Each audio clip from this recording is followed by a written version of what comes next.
hoy día deben de estar llenas, todas las iglesias. Todos los cristianos deberían de hoy buscar un lugar en donde darle gracias a Jesús por lo que hizo por su vida.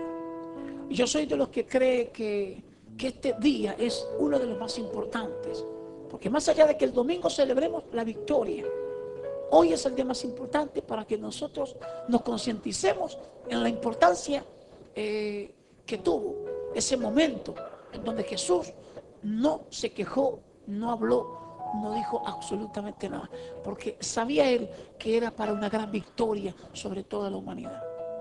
Entonces, yo quiero que en esta mañana usted esté feliz. Dígale que no esté triste.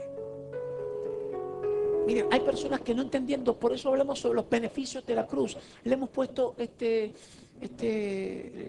lema, esta palabra rema, porque tenemos que entender nosotros cuáles son los beneficios de esto y no quedarnos depresivos. Oh, pobre Jesús, lo que le pasó. Pobre el diablo, porque Jesús le estaba tendiendo una trampa bien grande. Pobre el diablo que pensó que estaba ganando y se estaba preparando una gran victoria para nuestro amado Jesús. Pobre del diablo, dígale que estos son pobres del diablo. Usted hoy no puede estar depresivo, no puede estar mal. Mire, yo recuerdo que años atrás, más allá de que hablábamos sobre, en un punto hablamos el domingo pasado que se respetaban más las cosas de la Semana Santa y que el día viernes era un día en donde era todo así, ¿viste? Había mucho ruido, no se escuchaba música, no era, pero había gente que estaba depresiva en esos días, que estaba depresiva, como que no estaba entendiendo. Mucha gente religiosa no entiende los beneficios de la cruz. Nosotros hoy no estamos depresivos, no estamos tristes, porque sabemos cuál era el objetivo de todo aquello. ¿Cuántos me están entendiendo? ¿Cuál era el objetivo de todo aquello? Entonces, lo que sí hacemos hoy, en esta mañana, es recordar, volver nosotros atrás por unos minutos a lo que sucedió con Jesús, para que valoremos, dígale que para que valores lo que Jesús hizo por ti. Que definitivamente es para que nosotros nos demos cuenta que muchas veces las cosas que vivimos, situaciones difíciles que vivimos, no se pueden comparar con lo que Jesús hizo por ti y por mí. Que muchas veces tú y yo nos quejamos por cosas que nos pasan. Sin embargo, nosotros hoy nos daremos cuenta que a través de lo que sufrió Jesús, los beneficiados fuimos cada uno de nosotros. ¿Cuántos creen esto? Entonces, mire, siéntase feliz, porque no habría persona humana que pudiera soportar lo que soportó Jesús. Cualquier persona que recibía, cuando en la Biblia nosotros leemos que se azotaba a alguien, decían 39 a 40 azotes menos uno, porque se dice que cuando se le daban 40 azotes, esa persona moría. Entonces, decían 40 azotes menos uno, 39, con el objetivo de que esa persona no muriera, sino que sufriera.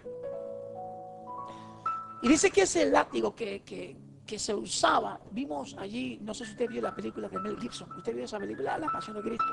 A ver, levante la mano de los que la vieron. Cuando esta película se lanzó, produjo y afectó en el mundo espiritual, porque aún en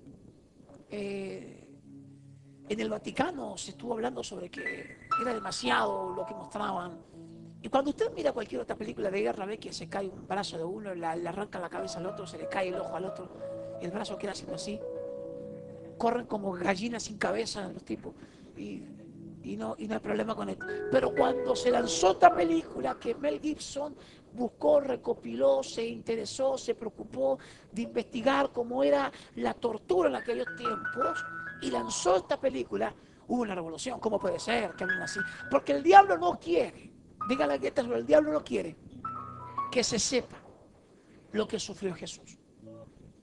Entonces nosotros solamente tenemos que tener muy en cuenta que el sufrimiento que tuvo él, nadie lo podría soportar. Y lo hizo por ti y por mí. Lo hizo por la humanidad toda. A través de ese sufrimiento de Jesús, hoy tú tienes gozo. ¿Cuántos me están entendiendo? a través de lo que Jesús vivió, soportó. Mire qué vida corta que tuvo Jesús. 33 años. Y a veces la gente dice, yo no sé por qué la gente se muere tan joven. Mire, Jesús nació sabiendo que iba a morir con 33 años. Sabía lo que se le venía. Sin embargo, lo hizo por amor. ¿Cuántos me están entendiendo? Algunos mueren jóvenes, lamentablemente por tontos, porque andan a grandes velocidades en autos, en moto, porque hacen locuras, porque cometen errores. ¿Cuántos me están entendiendo? Pero Jesús murió por un gran objetivo: salvar al ser humano, para librarlo del infierno. Entonces, usted y yo, en esta mañana tenemos que ser muy agradecidos, tenemos que estar felices y tenemos que darle gloria a Dios por haber usado tal astucia, tanta habilidad, que ni el diablo se dio cuenta de lo que se le venía. Denle un fuerte aplauso a este Dios maravilloso que tenemos.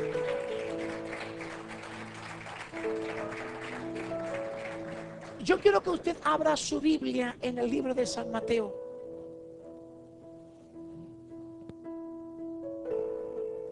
San Mateo capítulo 24. San Mateo capítulo 24. Versículo 4. Por allí vamos a comenzar en esta mañana. Qué hermosa mañana el Señor nos ha dado, qué hermoso día. A la verdad que estamos muy contentos de este día tan lindo. San Mateo capítulo 24, versículo 4. ¿Cuántos lo tienen ya? ¿Lo tienen todos? Dice San Mateo capítulo 4, verso 24. Ponga atención. Quizás usted dice, ¿qué tiene que ver esto? Mucho. Porque vendrán muchos en mi nombre, diciendo, yo soy el Cristo, y a muchos engañarán. Porque vendrán muchos en mi nombre, dice el versículo 4.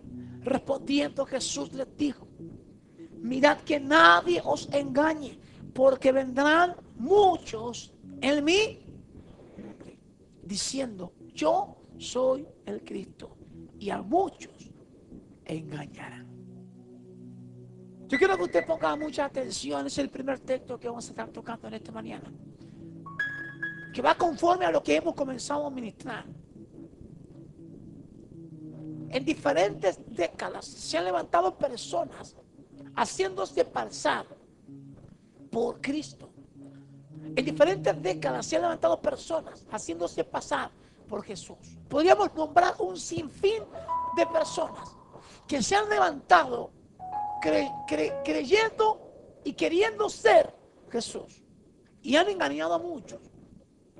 La Biblia dice que el pueblo de Dios se ha perdido por falta de conocimiento. Es importante que nosotros tengamos en cuenta que si no tenemos el conocimiento claro, verdaderamente quién es el Cristo, quién es Jesús, cuál es el verdadero. Porque muchas veces hay tantas cosas que se nos imponen, se nos presentan como que son la salvación, son lo que te da la vida, son lo que te da la paz, es lo que te da la victoria sobre tantas cosas que tú necesitas, que nos vamos muchas veces desenfocando del verdadero Cristo. Este es el primer punto que hoy quiero ministrar, para que cada uno de los que en esta mañana han llegado a ser ministrados y quizás hasta preguntándose cuál será el tema que tocará el pastor. Dígale que cuál será el tema que tocará el pastor. Pastor, ¿cuál será el tema que usted va a tocar? El tema que nosotros vamos a tocar esta mañana va a ser el tema que el Espíritu Santo ha de comenzar a inspirarme en este preciso momento. Porque una de las cosas que más me gusta es cuando el Espíritu Santo comienza a inspirarme y comienza a poner en mi corazón las palabras que realmente usted necesita escuchar. Si bien usted dice que ya sabe quién es el Cristo, La buena pregunta que yo tengo para hacerle a usted es: ¿por qué a veces nos sentimos confundidos con cosas que nos pasan, nos suceden, cuando supuestamente decimos que sabemos quién es Jesús? ¿Cuántos dicen amén?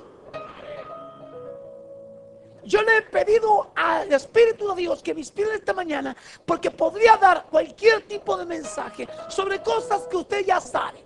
Usted ya sabe que a Jesús le golpearon, que su carne se caía a pedazos, cuánta sangre derramó, que le dieron un lanzazo en el costado. Todas esas cosas ustedes las saben. ¿Cuánto las saben? O sea, no le voy a hablar de algo, no lo traje en esta mañana, no los he convocado en esta mañana para hablarle de algo que ustedes ya saben. Los he convocado en esta mañana para que el Espíritu de Dios, a través de la inspiración que Él me dé, usted se vaya impactado de esta reunión, entendiendo realmente qué es lo que usted debe de hacer, entendiendo quién es su Dios y quién es Jesús para usted. Y allí Jesús dejó algo muy claro en el versículo 4 y 5. Respondiendo, Jesús les dijo: mirad que nadie os engañe.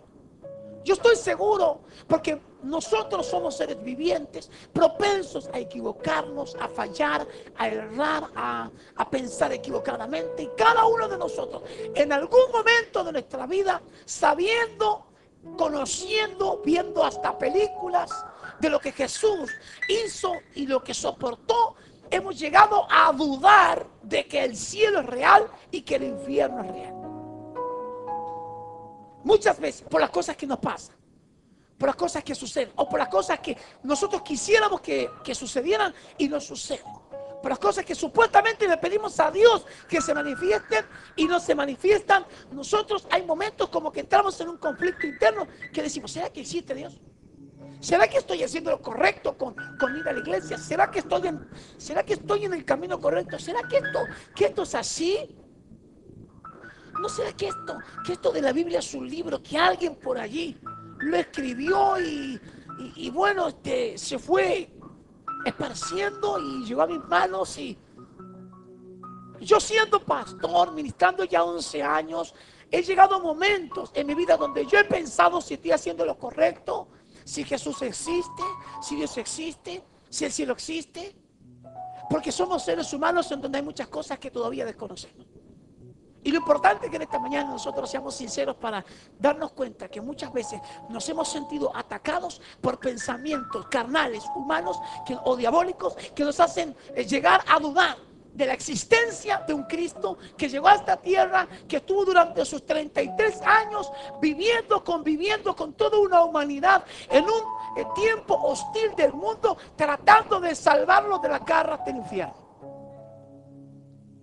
Hasta pensamos que todo ha sido una película creada por alguien y un libro escrito por alguien. Porque cuando alguien está en la aflicción, cuando alguien está en problemas, lo primero que ocurre es que nos cerramos en nuestra mente, en nuestro corazón, y lo único que queremos es que venga la respuesta y no queremos ningún otro tipo de cosas. Es por eso que Jesús allí dejó escrito sobre algo importante: cuidado de que nadie os engañe. Y el primero, escucha bien esto, el primer enemigo que nos va a querer engañar de esta verdad que se llama Jesucristo es nuestra propia vida. Nosotros mismos somos los que muchas veces nos vamos a hacer preguntas sobre si la existencia de Jesús fue real o no. Porque queremos tener una vida como cualquier otro. Y nos preguntamos por qué esto no. Y nos preguntamos por qué allá no. Y nos preguntamos por qué esto no se puede. Y nos preguntamos por qué aquello no se puede y lo otro no se puede. Porque somos propensos a que muchas cosas nos comienzan a seducir al punto que comenzamos hasta a renegar. Porque si estoy en Dios, ¿por qué es que yo hay cosas que no puedo? Y a veces nos acostamos y ponemos la cabeza en la almohada y lo primero que decimos, ¿será que Dios es real? ¿Será que Jesús, será que soportó todo eso? Que yo a veces me pongo a pensar, ¿será que pudo?